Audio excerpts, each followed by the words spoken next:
কিছু কিছু বন্ধু আছে যারা ফোন করলে আমরা ভলিউম কমাই দিয়ে কথা বলি, বাবা মায়ের সামনে লাউড স্পিকারে দিয়ে এদের সাথে কথাই বলা যায় না। কথা এরা বলে আর বুক আমার ধরফর করে, না জানি আবার কি বলে দিবে, কারণ এদের মুখে তো কোনো ফিল্টার নাই।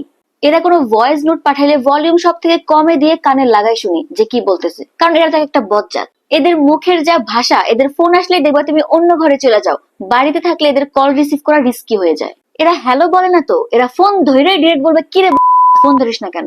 বাথরুমে গেলে এদের ফোন আসলেই প্রাণ আটকায় ওঠে, মা আবার ফোন না ধরে ফেলে। এদের গলা তো সারের মতন, বাড়িতে আসলে দরজা বন্ধ করার পরে বলতে হয় ভাই আস্তে কথা বল, আমরা বাড়িতে আছি। এদের মুখে কিছুই আটকায় না, ব চ ল ভাষায় কথা বলতে এরা এক্সপার্ট, গালি ছাড়া তো এরা কথাই বলে না।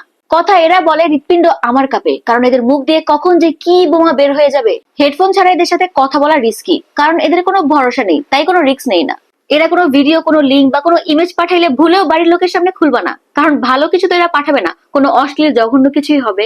এদের গালি এত সাবলীল, মনে হয় গালির শব্দগুলো জন্ম থেকেই মুখে ছিল, শুধুমাত্র সুযোগ খুঁজতেছিল বাইর হওয়ার। এদের কথার চেয়ে গালি বেশি। 30 মিনিট ফোনে কথা বলতেছিলাম, 30 মিনিটে 300 গালি দিয়ে ফেলছে, সব কথার শেষে একটা করে গালি। সেদিন কমেন্টে কাকে যেন গালি দিয়ে বসছে, আর অমনি ফেসবুক যা করার করে দিছে, 7 দিনের জন্য আইডি ব্যান্ড। ভালো হয়েছে না? আমরা এতটাই কনফিডেন্ট ওদের ব্যাপারে, আমরা জানি ওরা কখনো শুধরাবে না। এরা বন্ধু না, এরা এক একটা আতঙ্ক, আর তুমি ভালো করে জানো এরা কারা, তাই এখনই মেনশন দাও এসব আতঙ্কদের। এদের আবার মনটা পিওর, কিন্তু মুখটা গোবর।